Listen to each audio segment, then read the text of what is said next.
Hello, my name is Derek Dial. I am currently a math teacher and a football coach at Beaumont High School in Beaumont, California. I am here to talk to you a little bit about something that I believe is very important, not just for myself, but also for me to teach my high school students, and that's self improvement. I think self improvement is very important in many ways, not just so you can help yourself out, but you can also help the likes of other people out as well. Before we get talking about self improvement, I think it is very important for us to identify or at least define what it means to have self improvement. The dictionary defines it as an act or a process of improving oneself by one's own actions. Um, and I think the key part there is owns actions. Before you can do any self improvements, I think the number one thing that you have to do is be able to self reflect. Self reflect on the positives and the negatives of how you act and how you define your character. I think self reflecting can be tough at times because you don't want to necessarily admit to some of the things that you might not do as well, or you might not be proud of some of the things that you do.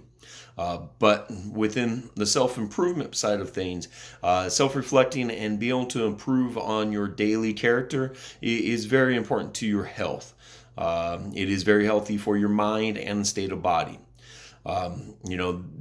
With self improvement, some of the areas that you should strive to improve on is definitely the relationships that you hold with other people, your character, academics, athletics. There are many ways.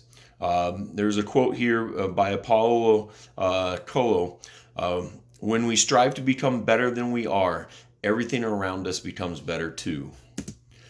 And that leads me into a biblical perspective of Matthew 25:14 through 30. A master was going away for a time being, and he gave three of his servants talents while he was away.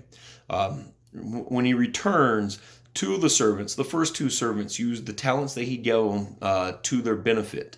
And he was very impressed with the amount of work that they were to accomplish, and he rewarded them with more responsibilities as servants. Well, the third servant didn't want to misplace his talent. He never wanted to lose his talent. So what he did was he dug a hole in the ground and stored his talent away.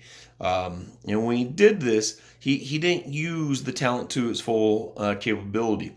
The master, when he came back, was very disappointed in this. So he stripped it completely from him. He took everything the servant had, because he did not use the talent that he gave them, properly for his benefit or for the benefit of others. And that leads us into what we talk about. We're all given different talents and we're given different abilities.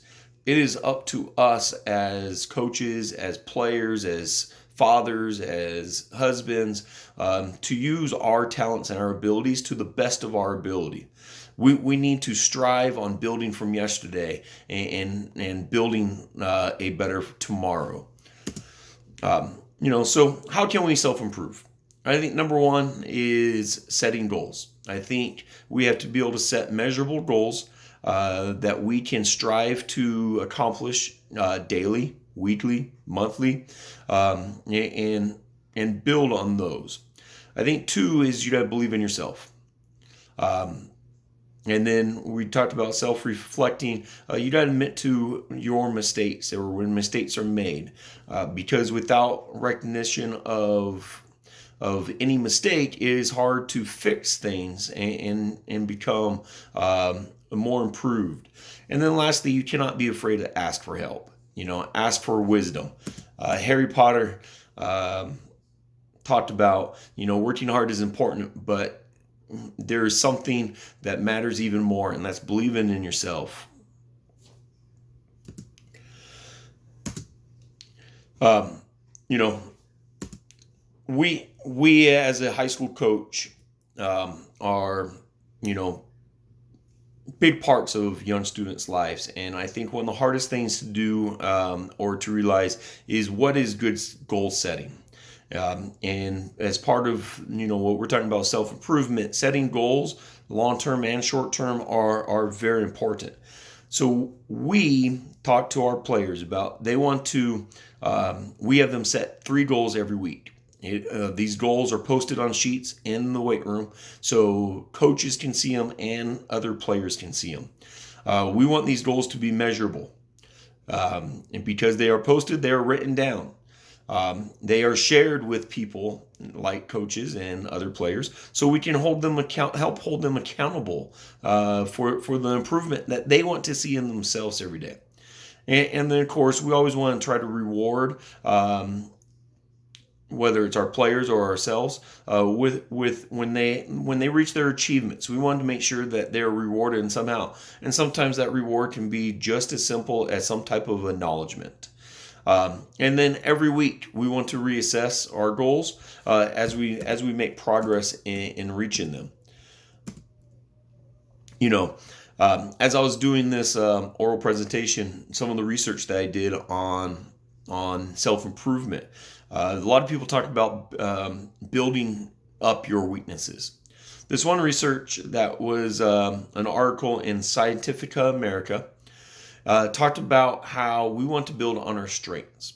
That too often when we think about the negatives, we get sad, we get lonely, and we kind of go into some state of depression where we're no longer looking at us as who we want to be, but we look at all the negative features or feats that we have that have been part of us.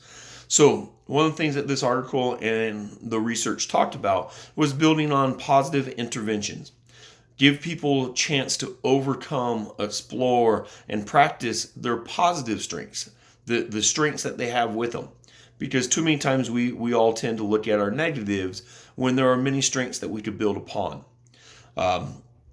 The research talked about the people that practiced their strengths a little bit more than focusing on the weaknesses and building on them, like we talked about building on yesterday, actually were a lot happier and a lot less depressed.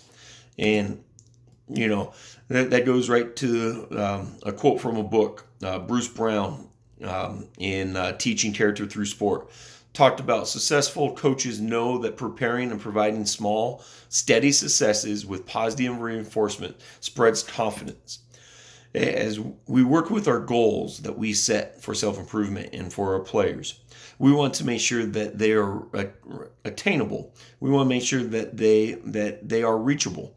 Not easily reachable, but we want to make sure they're reachable, because as we continue to build on our self-improvement and build the character that we want in ourselves, having these positive successes really helps us out in creating the person that we want to be. So in conclusion, for me, self-improvement is a pathway to not just better our lives, but to better all the people around us.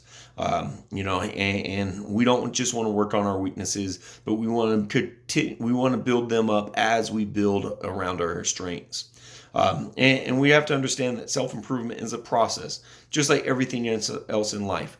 We cannot think that we're going to reach where we want to be immediately. That this is a process, and there's going to be some positives, there's going to be some negatives, but that if we stick with the process, we will reach our goals and reach the level of character that we want to be. And understand that you got to believe in yourself to do so, and that you are not in this alone. And with that, I think anybody can definitely reach the goals that they want as they're working on self-improvement.